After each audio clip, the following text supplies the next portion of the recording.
uso po doon at marami po kami noong 1986 na TNT po roon. May mga mabibilhan po ng gano'n ng mga driver license, social security, birth certificate. Doon. Mamen. So may nabibilan ng palang rekto. So ginajustify niya ngayon mga kakris kasi marami daw sila. So in other words, hindi lang naman ako gumawa, marami kami. Marami kami bumili ng birth certificate, driver's license. Ano to, Alice Goo style? So, ang tanong ko ngayon, ginawa to ni Alice Goo sa atin, sa Pilipinas. Ha? Baliktad natin, ha? I-justify ba natin yung ginawa ni Alice Goo? Di ba nagagalit tayo dahil niloko ang Pilipinas? Di ba ganun din yung ginawa mo sa US? Niloko mo rin yung US. Siguro akala siguro ni Representative Erwin Tulfo, pag ito ang kanyang siniwalat, okay na. TNT siya. Right? TNT lang siya. Wala siyang minention anything about sa pag-take ng oath of allegiance. Right? Wala, di ba? Kasi bumibili lang siya ng birth certificate. Sabi niya, bumili lang siya ng birth certificate, driver's license, saka social security card. Okay? Tapos, 10 years siya nagtrabaho sa US. Hanggang sa naging driver siya sa US military. Right? Di niya nabanggit kung na-enlist siya as US, part ng US Army. Enlisted siya sa US Army. Okay? Kasi mga ka-clear, doon sa kanyang sagot, uulitin ko lang, okay? Inamin niya kasi na nakakuha siya ng birth certificate at ang inassign sa kanyang pangalan ay Erich, di ba? Erich Sylvester Tulfo. Pero mukhang nabitin yung kwento. Okay? Hindi siya nagbanggit about Erich. Pero ito lang ang masasabi ko, wala po akong nilabag na batas dito sa ating bayan, wala po akong nilokong tao ni isang Pilipino. Maging sa Amerika nung nandoon po ako, wala po akong inistapa, wala po akong iniscam ng mga Pilipino, maging ng mga Amerikano. Iba na ang kwento, mga kaklira. Okay, sabi niya TNT siya. Maliwanag yun, ha? Inulit niya kung kasalanan ba maging TNT, guilty siya. Ang tanong natin, paano kang nakakuha ng US citizenship? Kung TNT ka, 10 taon ka lang naman tumira dyan. At paano mo nadala yung pamilya mo kung TNT ka lang dyan? Wala po akong niloko. Yung nire-remit mo na pera dito ay galing po sa pagod at pawis ko, Bayaldo. Yan ho ang totoo. Kaya hindi po ako nahihiya. Bakit mo tinalo? Di ba? Ang layo ng kwento mo. Congressman Erwin, what we want to know, how you became a US citizen in 1988. In 1986 ka lang dumating dyan. Diba? At bakit mo ngayon sinasabing TNT ka kung US citizen ka na noong 1988? Layo, di ba mga kaklir? Ang layo ng kanyang argumento. Ang layo, Representative Erwin Tulfo, hindi yan ang kailangan namin. Ha? Ang labo na ng kwento mo, lalo kang nagpalubog sa sarili mo dyan. Lalo kang bumaon.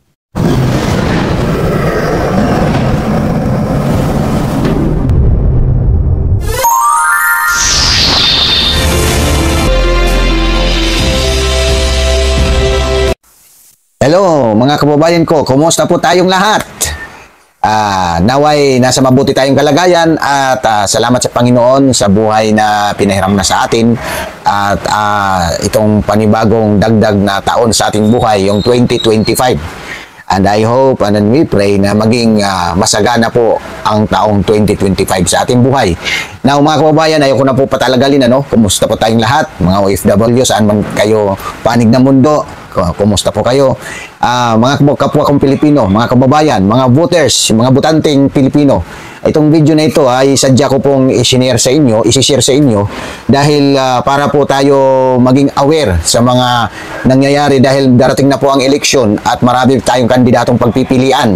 So ayaw na po natin magkamali dahil napapanood ko sa social media, maraming nagsasabi na bubudol. So mga kababayan, ito po yung tanging paraan ko na may tutulong sa inyo na para po tayo maging aware o maging matalino pagdating sa eleksyon. Dahil ang pag-uusapan natin ngayon ay hindi naman tayo nangimasok sa buhay ng isang tao, pero nakikialam tayo dito dahil nga tayo yung mga butanting Pilipino at itong pag-uusapan natin ay isang kandidato. So kung hindi siya kandidato, kung hindi siya pumasok sa pamumulitika, hindi natin siya papakialaman. Ngayon mga kababayan, ang tinutukoy ko po, ito po ay si Congressman Erwin Tulfo. Okay? Dahil alam niyo naman po for the past few days, for the past few weeks, nagkaroon na naging usap-usapan po ito dito sa social media na lumalabas pa nga nagagalit, kung hindi ako nagkakamali, parang nagalit na si Congressman dahil nga daw sa pang-ano sa kanya, pambabas sa kanya ng mga vloggers. Pero ang totoo niyan, mga kababayan, I hope maintindihan din ng ating kagalang-galang at honorabling Congressman na dahil po tayo ay nagre-react, tayo ay mga Pilipino at mga butante at siya po ay nagsisilbi sa ating bayan. So, karapatan po natin magpuna ng mali at karapatan po natin maghanap ng katotohanan. Hindi po tayo dito bayad, hindi po tayo trolls. Tayo po ay naghanap ng katotohanan. Hindi po tayo dito nag-ano ng tao na sasabihin natin na may personal or sinisira lang natin sila. So, mga kababayan, hindi ko na po pahabain. Mayroon po ako share sa inyo na video na sana po matapos niyo po ito dahil dito po malalaman natin ang mga katotohanan na sa issue about kay Congressman Erwin Tulfo na ito yung mga nung nakarang araw ay lumabas po yung balita na balita lang po ito at allegedly na si Congressman Erwin Tulfo ay gumamit ng peking pangalan, ibang pangalan doon sa US. Okay, ito ang alam naman siguro natin na ito ay lumabas sa social media. Itong si isang nagngangalang Erich Sylvester Tulfo. Okay? Na ito pala doon sa dokumento according doon sa ating nabasa na parang ito ay lumalabas ay si Erwin Tulfo.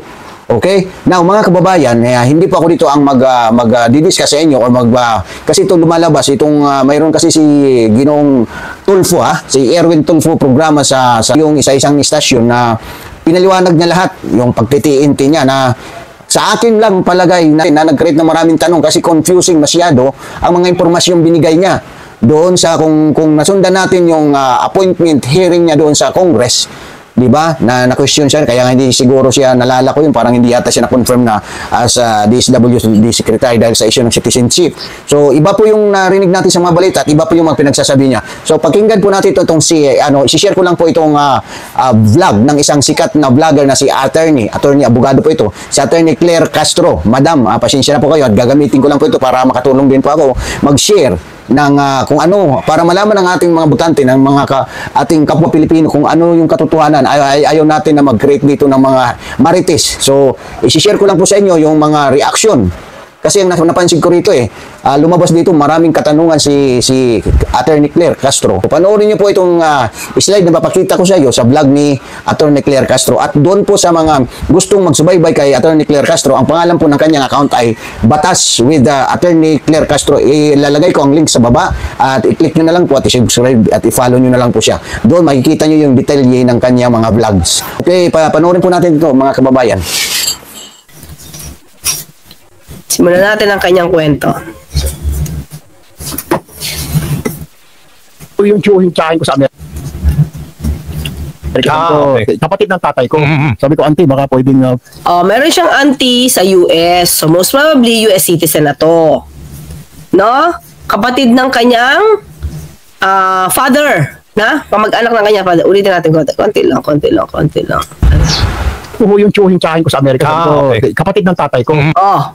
So, yung tatay niya ang may kapatid na nasa Amerika. Okay?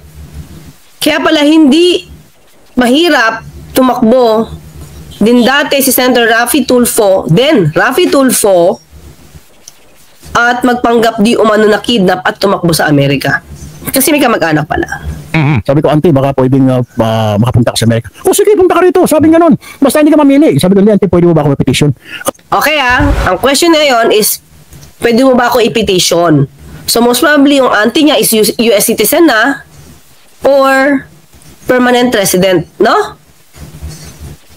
So yun. Kasi Filipino citizen yun ang auntie niya. So most probably kung nagpapapetition siya, baka US citizen na. Okay? Ay, sabi niya, matagal yan. Matagal, pagpamangkin. Pamangkin. Ay, nandun na rin isang kuya ko. Okay. Si Joseph. Nakapangasawa ng kapatid, matagal Amerikano. yan. Matagal. Okay. Meron siyang kapatid na Joseph na nakapangasawa ng Amerikana. So, siguro yun yung isa sa mga natin. Hindi natin sigurado pero di ba may nakita tayo dati na ating nakita sa ancestry may Joseph. Pero ayoko sabihin kapatid mo yun. Anyway, pero may kapatid ka na nasa US na nakapag-asawa ng Amerikana. Okay? Oo, 10 taon niya. Right? Kung inantay ko yun, baka ngayon pala ako paalis. Yun na nga. Kung nagpetition siya, kung nagpa-petition siya, pamangkin siya, dahil matagal, Baka ngayon pa lang daw siya nakaalis. So, anong ginawa niya? Okay? Kung ngayon ang type yung petisyon ng tiyahin ko, noong 1985, baka ngayon pala ako paalis, ngayon pala ako Totoo yan. abroad. Kasi may mga kaibigan ako 25 years bago na tama? petisyonan. Kapatid sa Amerika. Okay. Kaya nga, o di, pagpatuloy yung istorya, di Okay. ganito nga nangyari. Oh. So, pumunta ako sa SMC. Okay. Nag-apply ako as turista. Okay. Tourist. Oh, wait. So, iisipin ko mga ka-clear, na yung tita niya, di ba, Filipino citizen, pero, baka naging US citizen, hindi natural born na American citizen. Ba? So may difference siguro yon. Kung talagang US citizen ka talaga o nagpa-naturalize ka lang as US citizen. Okay. Ito na po, yung kwento, makinig ko kayo ha, yung mga vlogger, yung mga kung ano-ano mga basher at nagtutroll.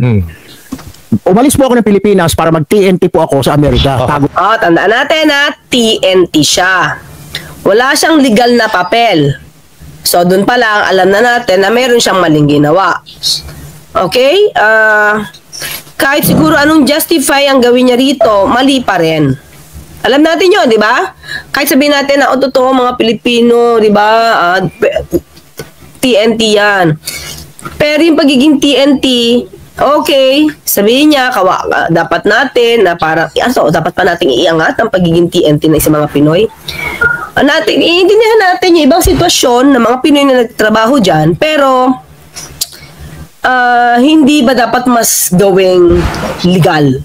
Alam mo kasi mga ka-clear, kahit anong gusto nating pag-intindi sa magti-TNT, hindi ba meron pa rin silang nilolokong bansa? Meron pa rin silang nilolokong gobyerno. Diba? Kasi wala ka sa proseso eh.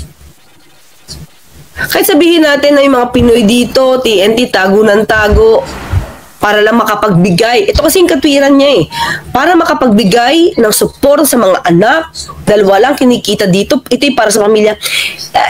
It's still, the end does not justify the means. Kung illegal ang ginawa mo, para mapakain yung pamilya mo, illegal pa rin yun. Parang gusto nating i-justify with this scenario. Gusto niyang i-justify na okay lang akong magnakaw, whatever things or act that I should do, it's for my family. Whatever it takes. Parang mali, di ba? Oo. Doon kasi siya humuhugot eh. Para bilhin natin yung kwento niya na nag-TNT ako para sa pamilya ko, para may mapakain ako. Unang-una, ito lang naman. Unang-una, hindi naman siya mahihirapan kung di siya agad na in love. Sa yon. Pero syempre, tapos na yun eh. Pero doon ang puno-dulo nun, di ba? Hindi rin naman, hindi kasalanan ng gobyerno, hindi kasalanan ng pamilya mo, hindi kasalanan ninuman kung ba't ka nahirapan sa buhay in the first place. It's your fault. Kasi inuna mo yun eh. Di ba? Pero still, pinanindigan mo, okay na yun. Pero wala ka naman paninindigan na bata, unborn child, kung di mo naman ginawa. Ang nangyayari kasi dito, ang gusto niya mangyari is tanggapin natin at kawaan natin kasi ito yung naging sitwasyon niya. When in fact, siya rin yung gumawa. See my point? Now, okay. Nag-TNT ka, ginusto mo rin yun eh. Ginusto mo rin yun. Okay? Pero hindi ibig sabihin nun na dapat nating kaawaan yung or iangat pa as a hero yung nag-TNT para sa pamilya. Again, meron pa rin kayong nilalabag na batas diyan sa Amerika. Sa mata ng Amerika, diba? Sa mata ng Amerika, violator kayo ng batas. Yun. Diba? So, tingnan natin kung paano yun i-justify, ha? Ng tago. Ibig sabihin, undocumented po ako, undocumented alien, undocumented OCW. Kaya nga minsan ba, yung mga OFW na nahuhuli dyan sa immigration, hindi pinapayagan immigration lumabas dahil alam na magti-TNT sila. Naawa ako doon, Bayajo. I mean, naramdaman ko rin kasi yun. O, diba? Doon humuhugot ngayon si Erwin Tulfo na dapat natin siya intindihan kasi naging TNT siya. Kasi marami naman talaga nakakaawa ng mga TNT pag hinuhuli. Pero, yung pagiging TNT, mga ka-clear, ginusto nyo. Diba? Ano bang paraan para kayo ay maging legal? Sana. Diba? Kung hindi nyo kayang gawing legal, baka pwede kayo magtrabaho sa ibang lugar, sa bansa natin, na maging legal. Hindi kasi pwedeng i-justify lang, mga kakli, na gusto ko ipakain ito. Kaya gagawa ko ng illegal. Parang hindi ko makuha yung ganung punto. Pero yun ang gusto niyang ipunto sa mga nakikinig sa kanya. Sa programang Punto Asintado. Yun yung nakikita ko, ha? Okay. Pupunta lang sila sa abroad. Siyempre, ayaw ng gobyerno natin sila mapahamak. Pero sila, gusto nila mag-abroad para makapagtrabaho. Yung mga yan, mga pinapauwi, hinaharang sa immigration. Ang plano lang ho yan, ay makatulong sa pamilya. Hindi O, see? Yeah. Sina-justify niya na yung ginawa niyang pagti-TNT. Pero may justify mo ba yan sa Amerika? Hindi. Illegal pa rin yun. Kahit anong gawin mo, basta illegal, ang pamamaraan mo para kumita, illegal pa rin yun. Kaya ang hinahatak niya ngayon dito, alam mo yung appeal to the emotions. Diba? Appeal to the emotions to eh. Na hindi, illegal is illegal. Diba? Kahit sabihin mo, meron nga kwento, nakalimutan ko na lang yung ending eh. A world is an apple. First year high school yata ako noon, is a world is an apple. Kinuwento yun. Parang hirap na hirap sila sa buhay itong tatay. Wala makain yung pamilya niya. So, gumawa siya ng apple. Hindi matanda yung ending eh. Pero still, diba, the end does not justify the means. Eh, di humingi ka na lang ng apple. Baka hindi ka pa diba? Hindi ka pa naakusahan. Kasi may mga tao namang may puso. Especially kung gutom na gutom ka. Diba? So, yun lang, sinegway ko lang yung mga kakira. Sige, tuloy tayo. Hindi naman magwawalang hiyayan dyan sa ibang bansa. Bakit mo naman nasabing hindi maggagawa ng mali? The mere fact, nag-TNT ka, that's wrong already. Meron na kayong ginawa ng hindi tama. Diba? Hindi na kayo gumawa ng tama sa US. Diba yung immigration laws nila, violate nyo na. Oh. Punta ho sila doon para kumita, may padala sa kanilang pamilya. Tama. O, diba? Sabi ko sa inyo eh, ganun ang balak niyang gawin. Sinimulan niya yung kwentong nakakaawa talaga yung pamilya niya. May sakit yung nanay niya. Okay, may sakit yung nanay niya kaya hindi nakapagtrabaho, pero nakasampu silang magkakapatid. Diba? 10 ko sila magkakapatid. Ay, Kayo, nandito pala si Kayo. Wait, hello. May intention na play unfairly. Yeah. Oh, Kayo na ba nakita na kita, ha? Okay. So, di ba? Yun yung point eh. Bakit mo i-justify ngayon sa mga taong nakikinig sa'yo na dapat ka pang kampihan kasi nag-TNT ka dahil gusto mo magpadala ng pera, ng suporta sa pamilya mo mula sa illegal na pamamaraan. Di ba? Ganon din po yung thinking ko nung ako ho umalis noong 1986 dito sa Pilipinas, nag-TNT po ako roon. Okay. Yun ho yung umpisa ng kwento na yan. Ngayon ba, pag TNT ka, abay, gagawa ka lang lahat ng diskarte. Paraan. Gagawa ka lang lahat ng paraan para matanggap ka sa trabaho. Tama. Hahandan dyan yung hahanapan ka ng employer. Do you have a social security? Do you have a driver license? Oh, lahat. Eh, pag wala ka, paano? Usong-usong. So, di ba, nakita nyo kung paano gumana yung utak niya. Kahit sa anong pamamaraan, di ba, kakapit ka. Sabi niya, yun yung ginawa ko eh. So, kung tatanungin ka kung may birth certificate ka, gagawin ka kung may social security card ka. So, anong ginawa mo? Nameke. Di ba? Para makapagtrabaho ka? Nameke, is that correct? Is that legal? Tama ba yung pamamaraan mo? Tapos i-justify mo pa sa amin ngayon yan? Tapos galit ka doon sa mga vloggers? na pinupuna to? Itong ginawa mo? Kung hindi namin to pupunahin, yung makikinig sa'yo, isipin niya tama yung pamamaraan mo at baka gayahin ka pa. Ngayon, ang tanong ko, Congressman Erwin Tulfo, i-advise mo ba sa mga Pinoy na pumunta sa Amerika at mag-TNT doon? Kasi ginawa mo. Gagawin mo ba? I-justify mo ba? O sige, punta kayo doon, mag-TNT kayo. I-advise mo pa ngayon? Now that you are a congressman, will you still advise that?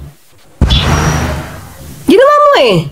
So, ano yung ginagawa mo ngayon dyan sa pag-i-explain mo na yan? Hindi ba gina-justify mo?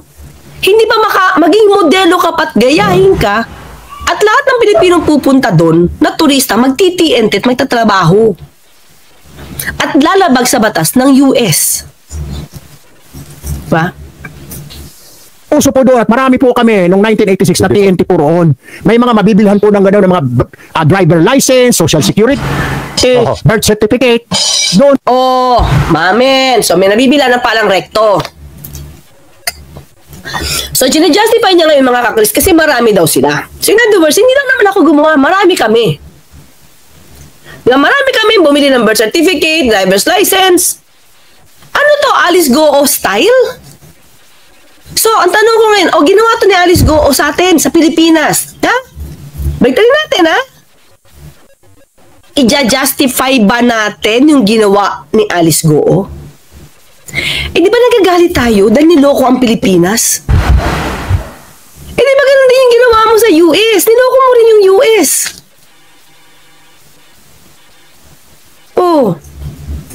Siguro akala siguro ni Representative Erwin Tulfo, pag ito ang kanyang siniwalat, okay na. Eh, problema mga ka-clear, meron tayo mga dito, mga ka-clear, na nag-aanalisa. So, it's the same thing. Ginawa. Hindi nga to binili. Binili ni Alice Goo, nagparehistro siya talaga. Pero syempre, binili pa rin niya yung tao sa loob. Para makakuha ng birth certificate na hindi fake. Legit ang labas ng birth certificate yan. Hindi ko alam kung anong ginamit yung birth certificate yan. Paano kayo nakakuha ng birth certificate? Hindi mo in-explain. Bumili ka lang? Sabi niya, bumili lang ng ID, birth certificate, saka social security. Tuloy. Doon ho, pwede kayong dyan sa downtown San Francisco, sa LA. Meron mga ganun. So nga, bumili nga kayo. Tanong natin, tama ba? Tama ba yung pamamaraan? Tapos sasabihin mo yung pagiging US citizen mo, not deliberate? Diba? Meron isang article ang Politico.com na sinabi niya, sa response niya sa petition dito kay Atty. Moises Tolentino na tinake up na natin noong nakaraan, na yung pagiging US citizen niya, hindi siya nag-take ng oath of allegiance. Hindi deliberate. Kaya invalid. Diba? Pero pinakinabangan mo. Deliberate yung ginawa mong pagiging US citizen. So, gagawin mo lahat ng diskarte. Diskarte lang. So, illegal. Mga ka-clear. Aljo, para makakuha ng trabaho. Okay. Ito ngayon. So, ang una kong trabaho, sabi ka ng tsahin ko, basta wag ka lang mamili. Hindi ka naman pwedeng gusto ko mag-reporter. Isa ng local experience mo. Ito lahat po ng mga nasa Amerika ngayon, yung mga nakapunta doon, hahanapan ka ng employer na local experience. Anong experience mo na local as reporter? Dito ako nag-reporter sa Jango. So, wala. Hindi ka naman pwedeng mamili ng trabaho. So, ang una kong pinasukan ng trabaho by Aljo, para mapadalahan ko ng pagkain yung mga anak. Paano pala naging reporter siya? Di ba parang sabi niya, hindi naman siya agad nakatapos? Kasi nakita ko sa parang Wikipedia, 2005 siya nakapagtapos ng business ad. So, paano siya naging reporter? Pwede mo maging reporter yung undergrad nun? Nagtatanong lang tayo kasi sabi niya, di ba, nagpapakasal siya, nakabuntis siya, pinabayaan na siya ni Kuya Mon, diskartehan mo na yan. So, nakatapos ba siya ng pagiging journalist? Wala akong nakikita. Tatanong ko lang. Kasi wala akong nakita doon sa mga records niya. Ako, yung nanay ng anak ko, babayaran ko yung utang ko. Una kong trabaho, yung mga alap ng mga shopping cart. May ano yan, ha? May rare yan. Hindi, shopping cart. Yun na. Yung mga nasa parking lot, yung mga nasa kalsada, itutulak kayo pabalik doon sa supermarket. Okay. May bayad doon. Mm. Yun ang trabaho ko, alas 8 hanggang alas 4 ng hapon every day. Magkano makita nun?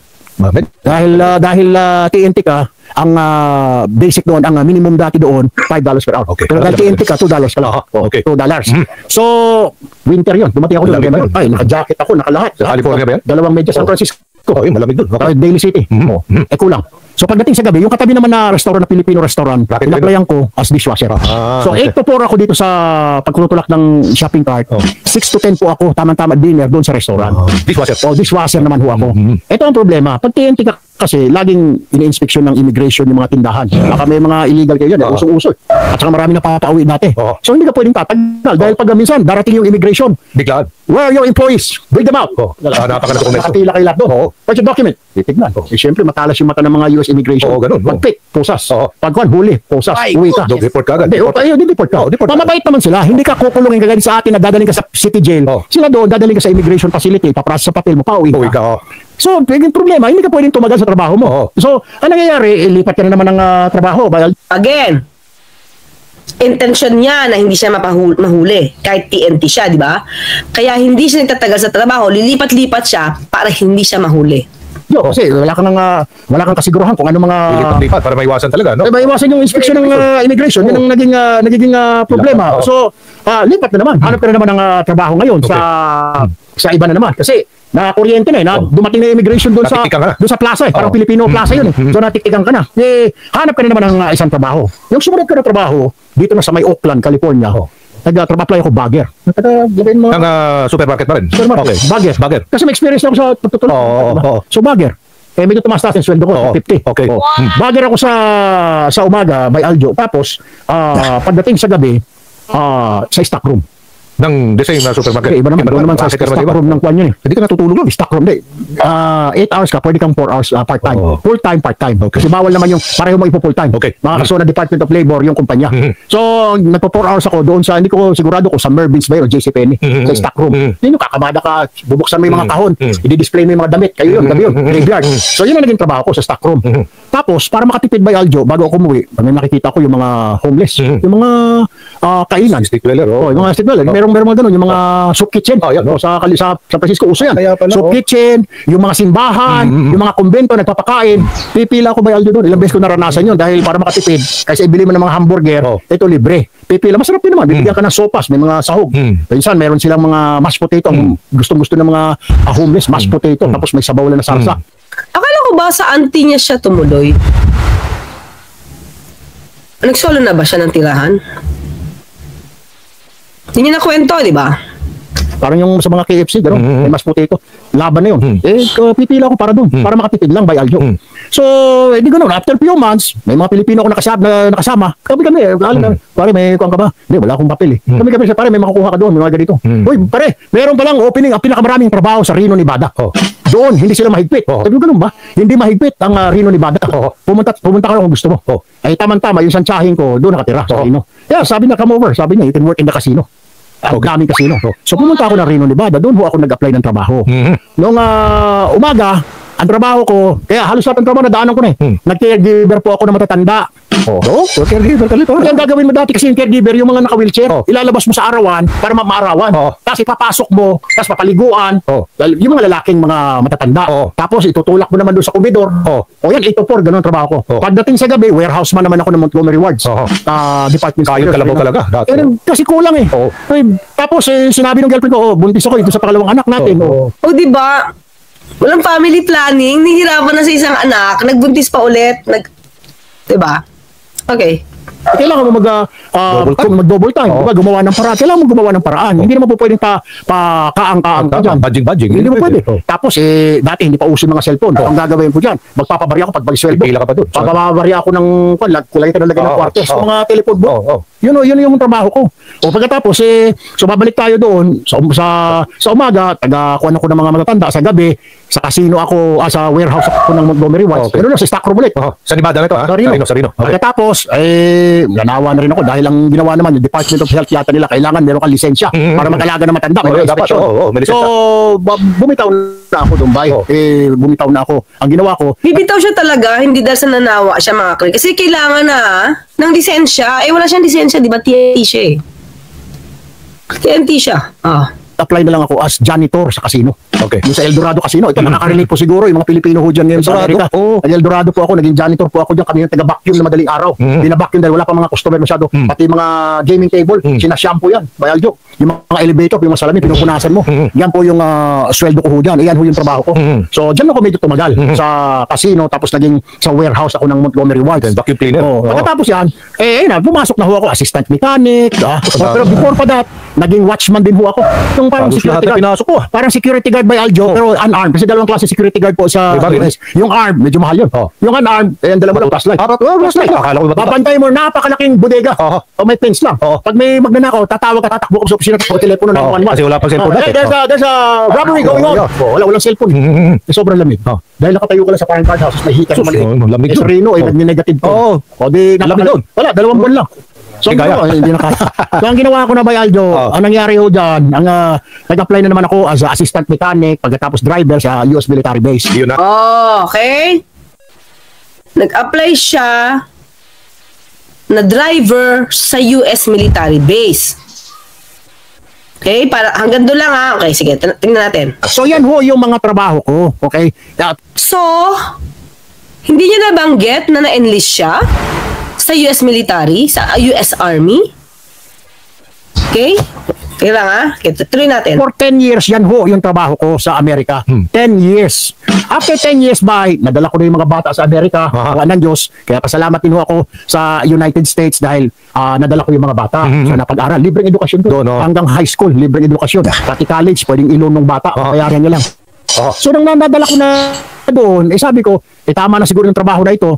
Sabi ko, doon naman ako sa Pilipinas. Pumayag ng anak ko, sige. Sabi ko, papasyal na lang ako dito. Doon ako sa Pilipinas. Sabi ko. So, ito na nga. Kaya nga ako nabalik dito sa Pilipinas. Okay, makaka-clear ha? Ulit. Ulitin natin ha. Okay, ulitin natin. TNT siya. Right? TNT lang siya.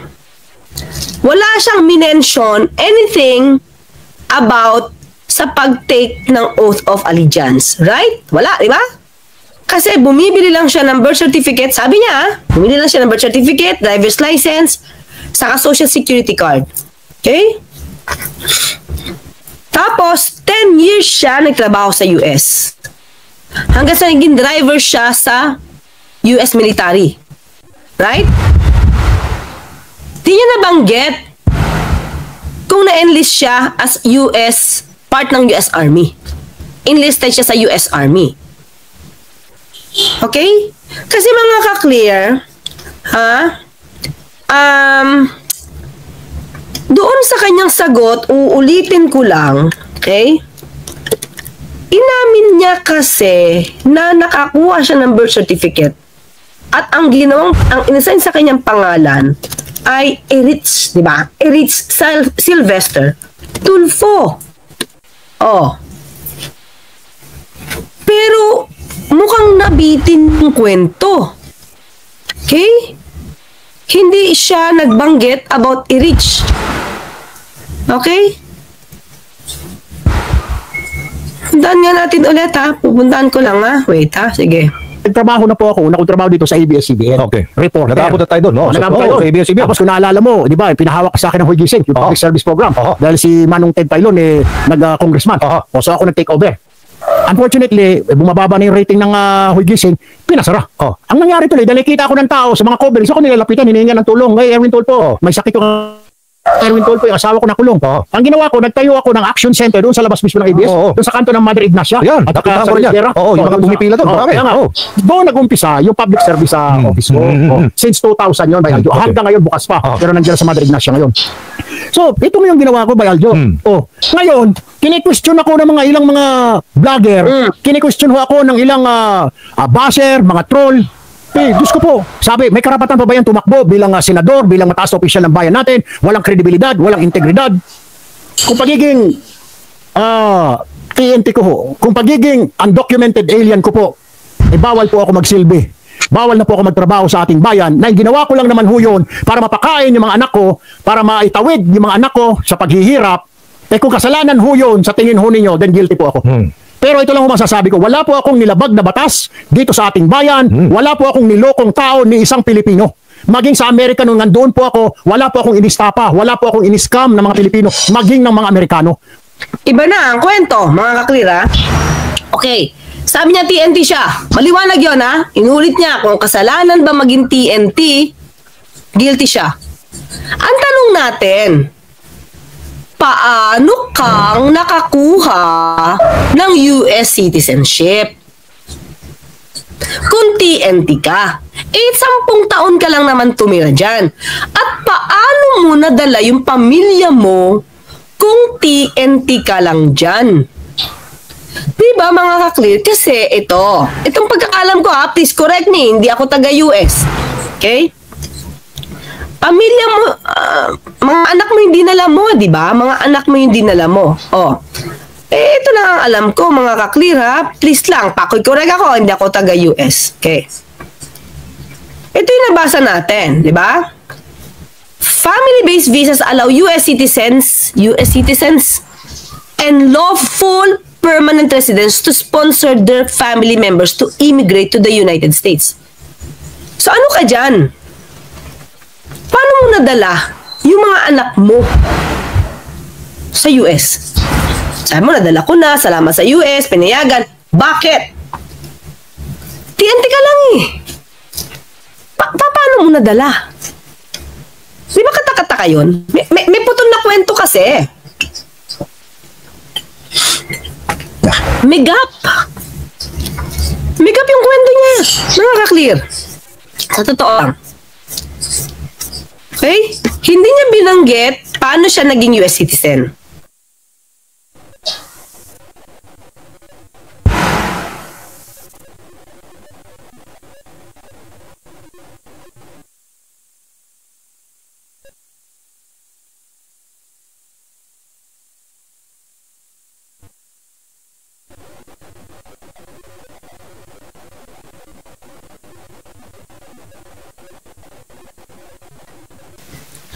Okay. So, in other words, mga ka-clear, di ba?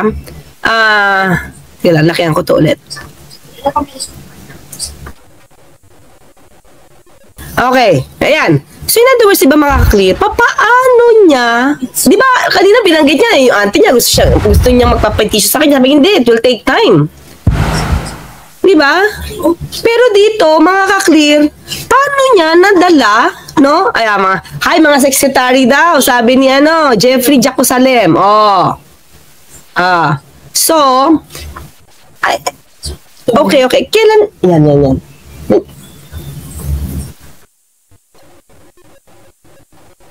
So, mga ka-clear, ginamit niya ba?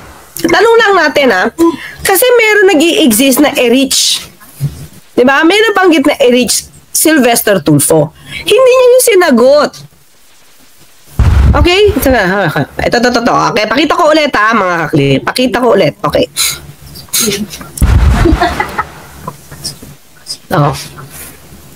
Okay.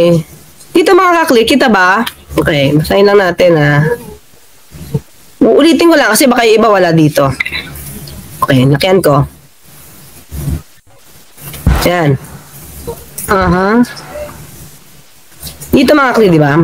Sabi ko nga, si Attorney Moises nag-file sa kanya ng petition for disqualification regarding the citizenship. American citizenship. Okay? So, ang response niya response nito ni Senator Tulfo. Tulfo claimed that he was recruited by a certain American citizen to join the US Army while he was in the US for vacation. For vacation lang hindi niya sinabing nag-TNT siya. TNT siya dito sa kanyang sagot. Tulfo said the people who processed his application for enlistment, whose identities he claimed to be clueless about, gave him documents stating that he would serve in the US Army as e-reach Sylvester Tulfo with the birth date December 30, 1965. So dito mga kakli, pinapalabas niya na sa Hawaii siya, sa Hawaii daw siya pinanganak. Okay? So making him an American citizen because of birth. Okay, kaya nga siya nagkaroon ng tatlo, no? 3 passports. Na-renew niya since 1991. So, ang tanong natin ito, siguro dapat masagot to. Kahit sabihin mo na ito yung sagot mo sa mga vloggers, na bumubelta ka sa mga bashers. Ang tanong natin, paano ka nagkaroon ng US passport since 1991? Kasi sabi mo dumating ka dyan 1986 eh. 10 taong ka nagtrabaho, so 1995. Diba? Umuwi ka na. So may nakita rin kami, 1995, nagpa-asal ka sa San Anne-Marie Mendoza Madela. Ha? US citizen ba yon para maka-acquire ka ng US citizenship? Medyo malabo yun, kulang yung kwento. Ha? So dapat ma-explain, hindi lang yung pagiging TNT mo eh. Hinuhugutan mo kami ng awa eh. Na kung pagiging TNT niya ay kasalanan, guilty siya. Wala daw siya niloloko. Na Pilipino, wala siyang niloloko kahit sa Amerika. Niloko mo na nga yung Amerika eh. So, ang tanong natin, di ba? Paano ka naging US citizen? Kasi mga kaklir, inamin naman niya na naging US citizen siya. Okay, wait. Nasaan ba? Hanapin ko lang, ha? Okay, wait.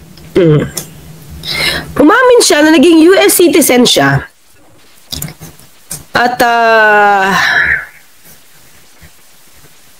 ito. Pakita ko lang mga kaklir. Pakita ko lang to. Umamin siya eh. Tapos, ito dapat nasagutin niya. Yung kwento na yan, medyo hindi yan importante. Yung paano kang nagtrabaho doon. Ni Social Welfare Secretary Erwin Tulfo matapos maungkat ang issue ng kanyang citizenship. Sa pagdinig, tinanong ni Caloocan Representative Oscar Malapitan kung nagpalit ba si Tulfo ng citizenship nang magsilbi sa United States Army noong 1988. Inusisa naman ni Sagip Representative Rodante Marcoleta kung na-enlist daw ba siya sa US Army dahil US citizen siya by birth o dahil sa naturalization. Humingi si Tulfo ng isang executive session para sagutin ang mga tanong. Sa hiwalay na ambush interview naman, inamin niyang American citizen siya noong 1988. Oh, paano mga kakil? Paano? Paano ka naging American citizen kung ang kwento mo ngayon dito sa programa mo kanina, TNT ka lang? Hindi ba kakaiba, mga kakil? Ang gulo, di ba? Kung US citizen ka na by 1988, bakit ka pa magdi-TNT, aber?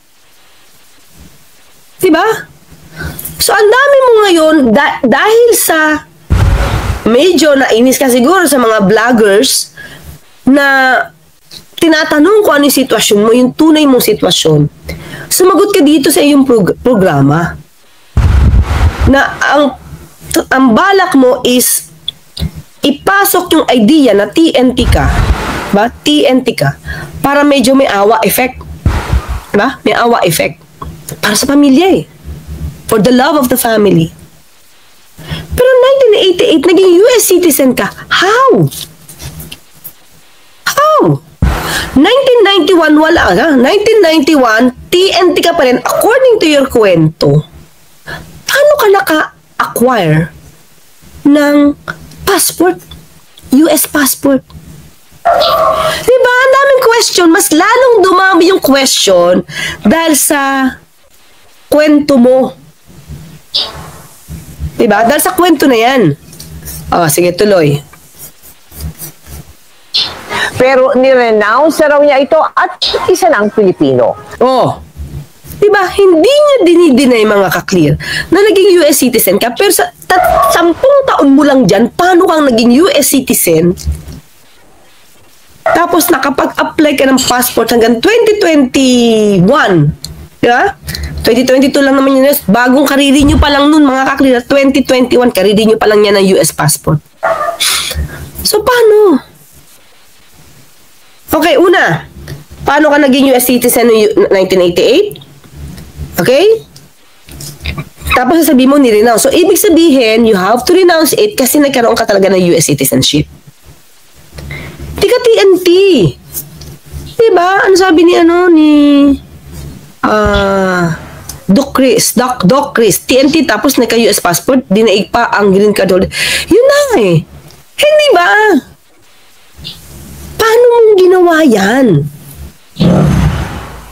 Yun ang dapat na niyang ibulgar. Hindi itong kwento ng kanyang fairy tale na buhay sa US. From rags to riches ang dating eh. Hindi yun na kailangan namin.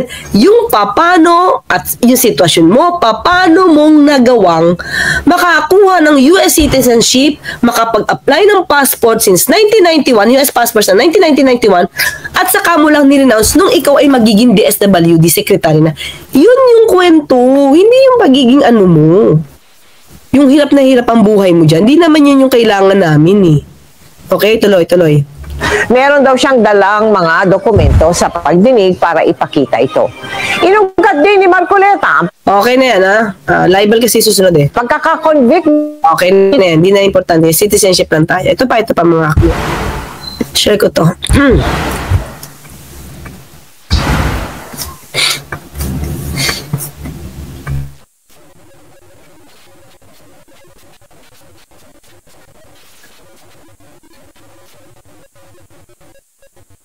Representative Oscar Malapitan asks Tulfo about his stint in the U.S. Army when he renounced his Philippine citizenship, to which Tulfo did not respond. Tulfo admits acquiring a U.S. citizenship in the late 1980s, but says he renounced it only in early 2022. Oh, di ba? Early 2022 lang.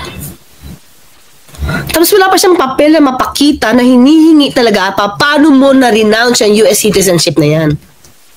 Pero nakapasok na as fourth nominee sa ACT-CIS. Pero tandaan natin mga kakli, hindi to early 2022. Lumalabas na dokumento. Kasi may lumabas na dokumento, di ba mas maganda mga kakli, na yun ang kanyang nirefute. Di ba? Yung letter di umano na galing sa kanya noong June 27, 2022.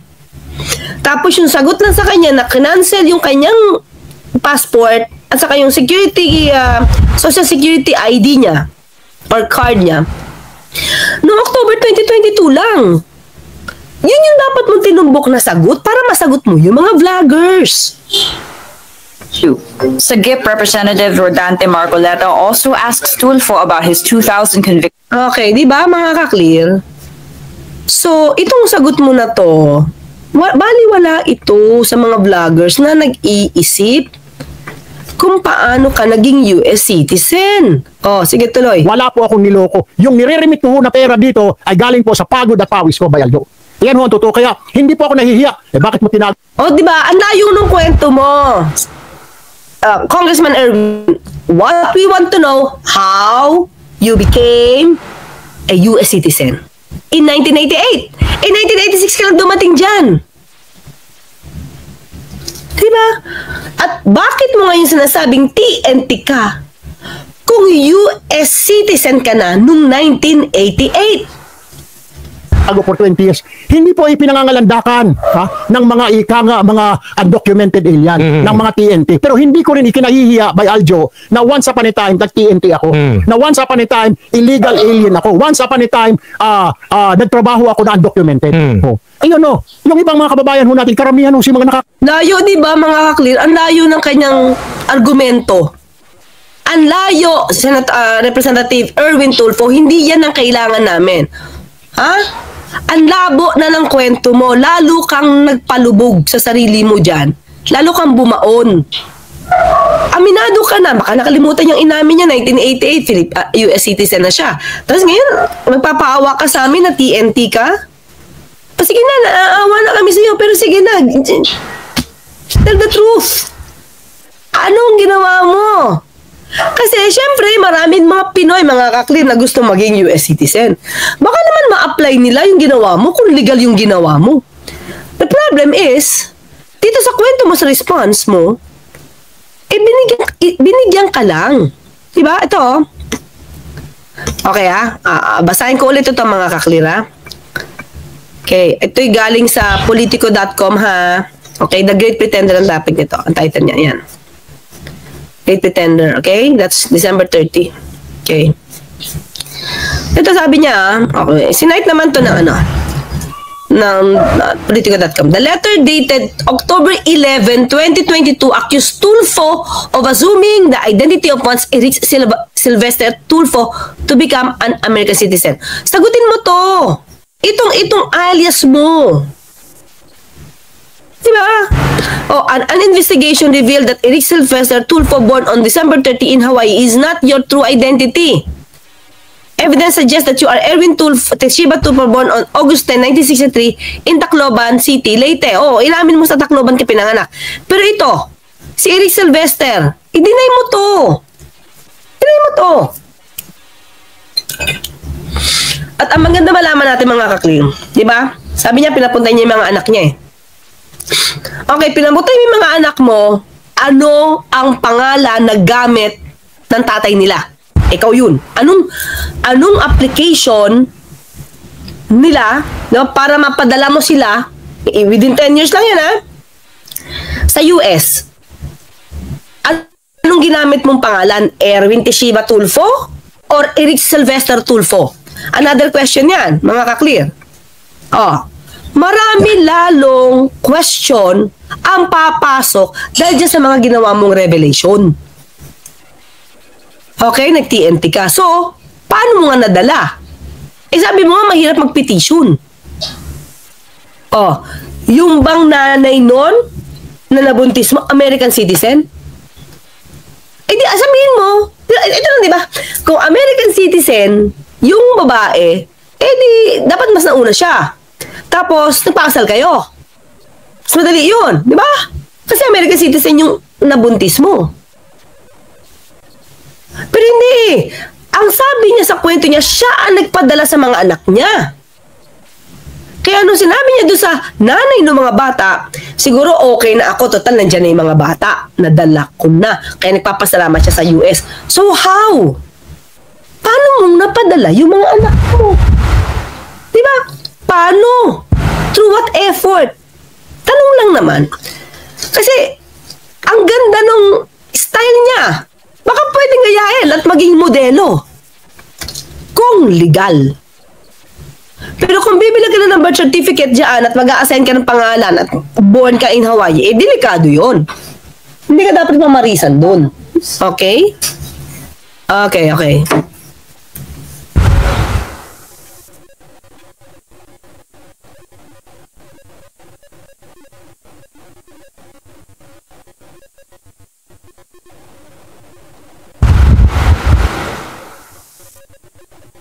Okay, yan o. So, di ba mga clear, yun yung mga issues na dapat niyang sinasagot, hindi yung pagiging TNT niya kasi lalo lang mababago yung kwento niya dahil 1988, US citizen na siya. According to him. Oh, di ba? Oh, passport niya 1991, meron. 2001, meron. Tapos 2011, meron. Nakatatlo siyang US passport kasi every 10 years yun eh, renewal nun eh. Oh. Paano na yan? Di ba? Oh, tapos ngayon, galit-galitan ka pa dito. Ayun, mga kababayan, sana hindi ito masamahin ni Congressman Erwin Tulfo.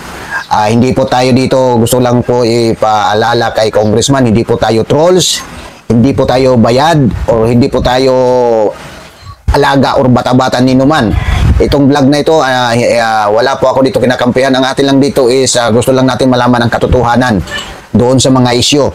Ang problema dito sa kung napanood natin, natapos natin itong video na ito, napansin ko, ako mismo nakapansin na marami tayong naging katanungan doon sa sabi nga ni Attorney Claire is yung mala fairy tale na kwento ng kanyang buhay. Napunta tayo sa TNT, pero ang totoong problema, ang issue, yung si Erich Sylvester Tulfo ay hindi niya nasagot ng malinaw. At ang napansin ko rito, natama si Attorney Claire dahil inamin niya na nag-TNT siya 1986, nag-TNT siya 1986, pero nung interview, nung balita sa GMA News, na nung panahon nito, kasagsagan nito ng yung sa pag-confirm sa kanya sa appointment niya sa bilang DSWD Secretary, na inamin niya rin na naging American citizen siya, namin niya, sa kanya rin bunga ng galing na nag-TNT siya 1986. Imagine yung mga kababayan, no? Within 2 years, 1988, sabi niya, may inamin niya, American citizen na daw siya. So marami pa ditong issue na napansin ko rin, ha? Di ba kinumplain siya sa citizenship niya? Ang sagot niya ay, for vacation lang siya. Kaya nirecruit siya ng isang citizen, American citizen, while he is on vacation. Pero dito, lumalabas, inamin din niya na TNT. So magulo mga kababayan. So, nasa sa inyo na po yan mga kababayan. Pero ang akin lang dito, ang bottom line dito, yung summary, yung parang sa akin bilang butante, kung galit tayo sa mga katulad kay Alice Guo na nameke ng kanyang identity, so, hindi ko po sinasabi na wag natin iboto, pero sana po, ngayon darating na eleksyon, maging matalino po tayo. Maging matalino po tayo sa pag-i-elect o pagbuboto ng mga kandidato. Dahil ang dami na ngayon naglipana at ayaw naman natin na after election, magsasabi na naman tayo na budol tayo. So, mga kababayan, gising na po tayo. Gising na po tayo. Gamitin natin ang ating katalinuhan na bigay ng Panginoon upang itong katalinuhan na pag nagamit natin ito ng tama at magkakaroon po na tayo ng isang bansa, isang gobyerno na matino. So, hindi naman natin ligyan sa kalaman ang problema ng bansa ngayon dahil nga sa mali. Napili natin ang maling mga kandidato. So, I hope, salamat mga kaibigan. So, sa punto ito, siguro natapos nyo yung video sa panonood. Maraming salamat. At sa muli po, inuulit ko itong YouTube channel kong ito ay hindi po ito nakasuporta sa anumang grupo o kandidato. Wala po akong sinusuportahan dito at hindi po ako bayad at hindi po ako trolls. Ang akin lang dito ay kahit papano mahanap natin ang katotohanan sa mga issue na nagiging viral ngayon sa mga panahong ito. Maraming salamat sa inyo. God bless us all. God bless the Philippines.